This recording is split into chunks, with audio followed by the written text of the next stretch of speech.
Old Koskush listened greedily.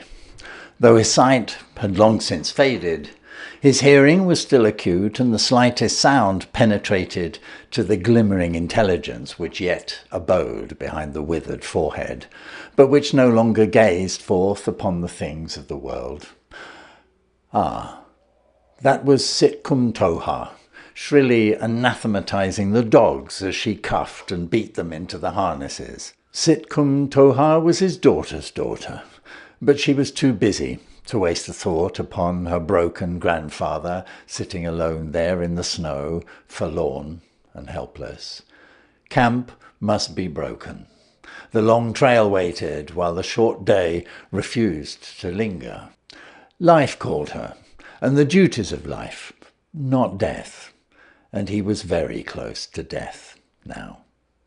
The thought made the old man panicky for the moment, and he stretched forth a palsied hand which wandered tremblingly over the small heap of dry wood beside him. Reassured that it was indeed there, his hand returned to the shelter of his mangy furs, and he again fell to listening. The sulky crackling of half-frozen hides told him that the chief's moose-skin lodge had been struck, and even then was being rammed and jammed into portable compass. The chief was his son, stalwart and strong, head man of the tribesmen and a mighty hunter. As the women toiled with the camp luggage, his voice rose, chiding them for their slowness. Old Koskush strained his ears. It was the last time he would hear that voice. There went Gihau's lodge, and Tuscan's, 7, 8, 9. Only the shamans could be still standing. There. They were at work upon it now. He could hear the shaman grunt as he piled it on the sled. A child whimpered, and a woman soothed it with soft, crooning gutturals. Little Kuti, the old man thought, a fretful child, and not over-strong. It would die soon, perhaps, and they would burn a hole through the frozen tundra and pile rocks above to keep the wolverines away. Well, what did it matter? A few years at best, and as many an empty belly as a full one. And in the end, death waited, ever hungry and hungriest of them all. What was that? Oh, the men lashing the sleds and drawing tight the thongs. He listened, who would listen no more. The whiplashes snarled and bit among the dogs. Hear them whine. How they hated the work and the trail. They were off. Sled after sled churned slowly away in the distance. They were gone. They had passed out of his life, and he faced the last bitter hour alone. No. The snow crunched beneath a moccasin. A man stood beside him. Upon his head a hand rested gently. His son was good to do this thing. He remembered other old men whose sons had not waited after the tribe, but his son had. He wandered away into the past, till the young man's voice brought him back. "Is it well with you?" he asked. And the old man answered, "It is well." "There be wood beside you," the younger man continued, "and the fire burns bright. The morning is grey and the cold has broken. It will snow presently. Even now is it snowing. Aye, even now is it snowing." The tribesmen hurry. Their bales are heavy and their bellies flat with lack of feasting. The trail is long and they travel fast. I go now. It is well. It is well. I am as a last year's leaf clinging lightly to the stem, the first breath that blows and I fall. My voice is become like an old woman's. My eyes no longer show me the way of my feet, and my feet are heavy, and I am tired. It is well. He bowed his head in content till the last noise of the complaining snow had died away, and he knew his son was beyond recall. Then his hand crept out in haste to the wood. It alone stood between him and the eternity that yawned in upon him. At last the measure of his life was a handful of faggots. One by one they would go to feed the fire, and just so, step by step, death would creep upon him. When the last stick had surrendered up its heat, the frost would begin to gather strength. First his feet would yield, then his hands, and the numbness would travel slowly from the extremities to the body. His head would fall downwards upon his knees, and he would rest. It was easy. All men must die. He did not complain. It was the way of life, and it was just. He had been born close to the earth. Close to the earth had he lived, and the law thereof was not new to him. It was the law of all flesh. Nature was not kindly to the flesh. She had no concern for that concrete thing called the individual. Her interest lay in the species, the race. This was the deepest abstraction old Koshkush's barbaric mind was capable of, but he grasped it firmly. He saw it exemplified in all life. The rise of the sap, the bursting greenness of the willow bud, the fall of the yellow leaf. In this alone was told the whole history. But one task did nature set the individual. Did he not perform it? He died. Did he perform it? It was all the same. He died. Nature did not care.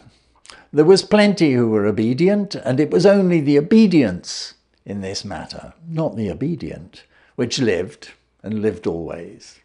The tribe of Koshkush was very old.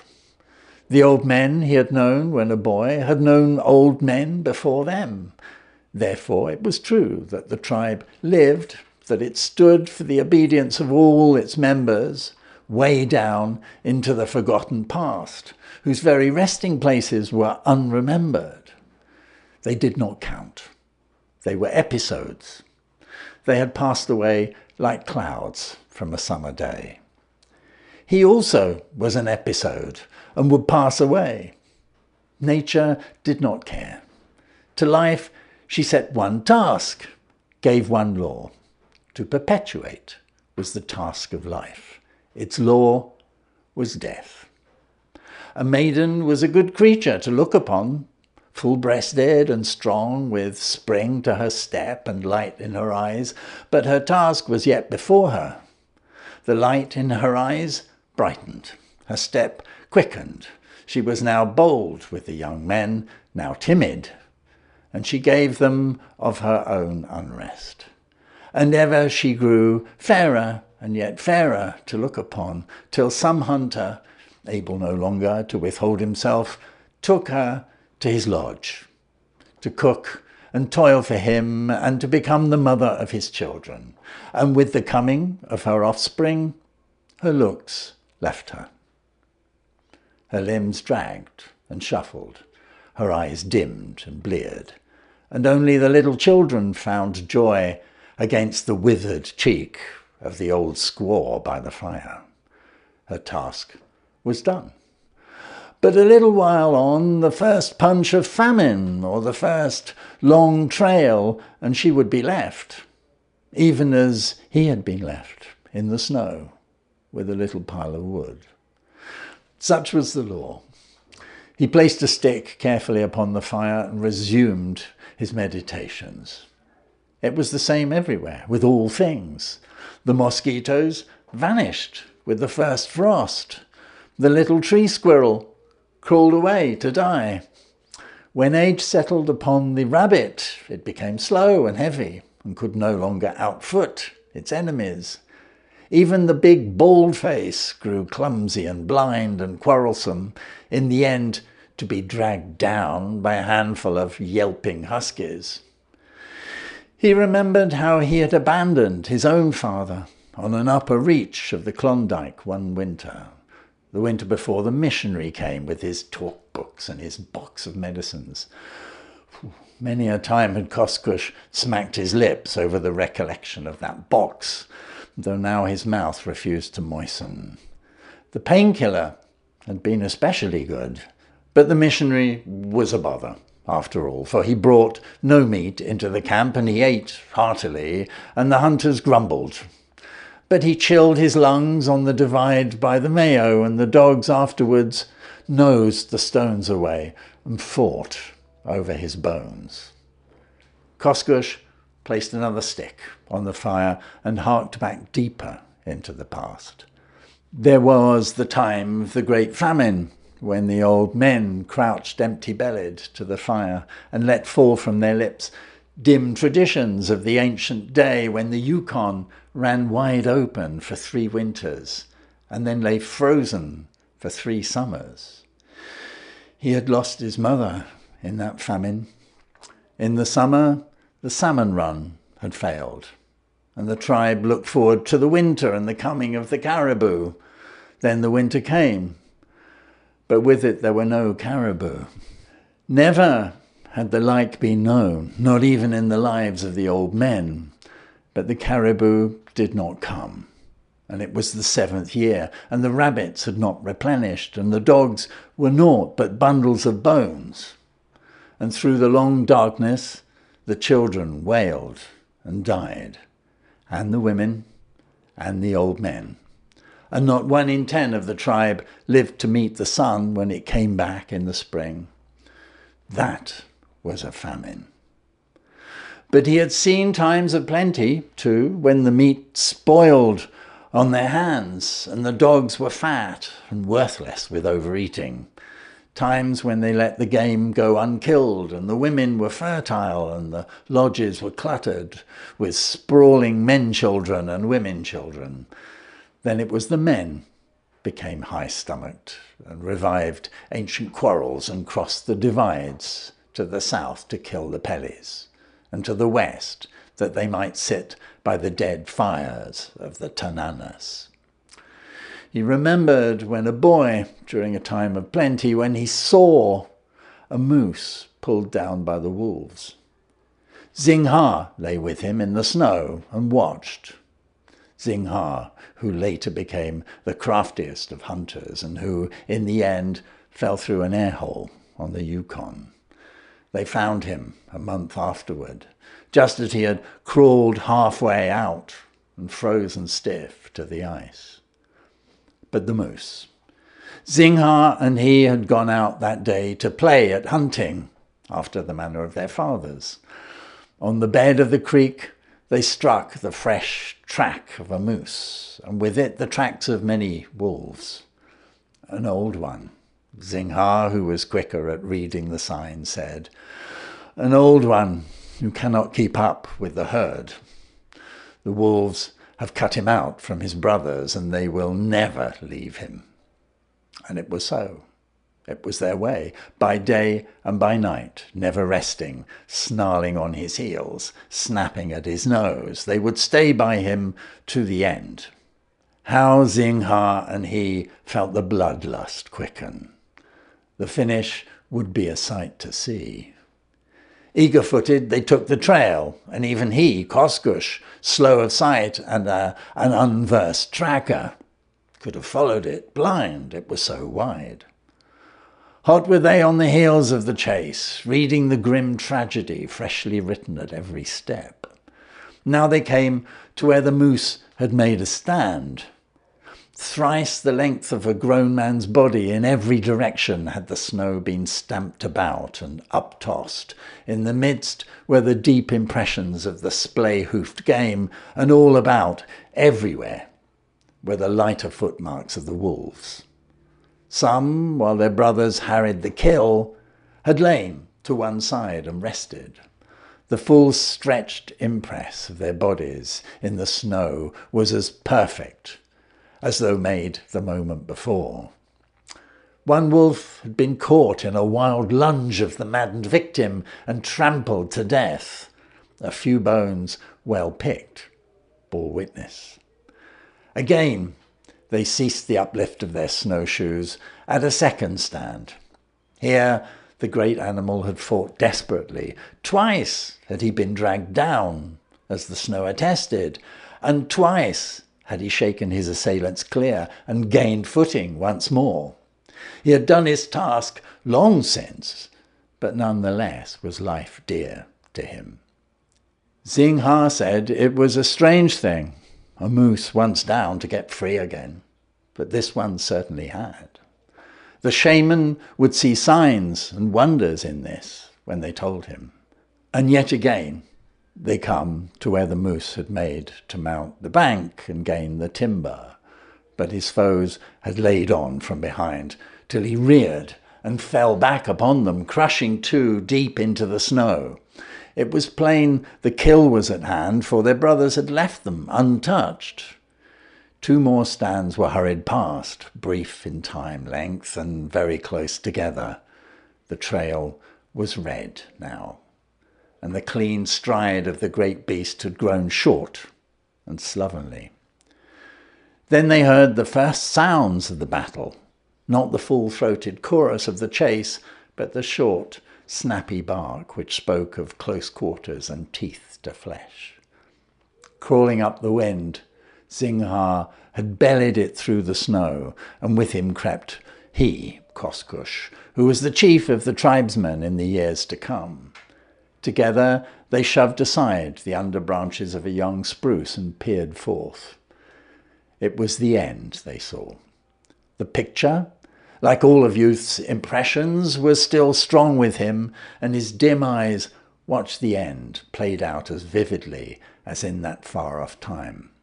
Koskoosh marvelled at this, for in the days which followed, when he was a leader of men and a head of counsellors, he had done great deeds and made his name a curse in the mouth of the Pelis, to say naught of the strange white man he had killed, knife to knife, in open fight.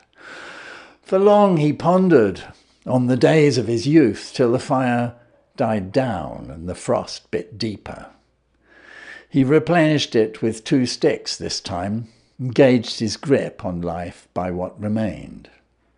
If Sitkum Toha had only remembered her grandfather and gathered a larger armful, his hours would have been longer. It would have been easy. But she was ever a careless child, and honoured not her ancestors from the time the beaver, son of the son of Zingha, first cast eyes upon her. Well, what mattered it? Had he not done likewise in his own quick youth? For a while he listened to the silence. Perhaps the heart of his son might soften, and he would come back with the dogs to take his old father on with the tribe to where the caribou ran thick and the fat hung heavy upon them. He strained his ears, his restless brain for the moment stilled. Not a stir, nothing. He alone took breath in the midst of the great silence. It was very lonely. Hark! What was that? A chill passed over his body.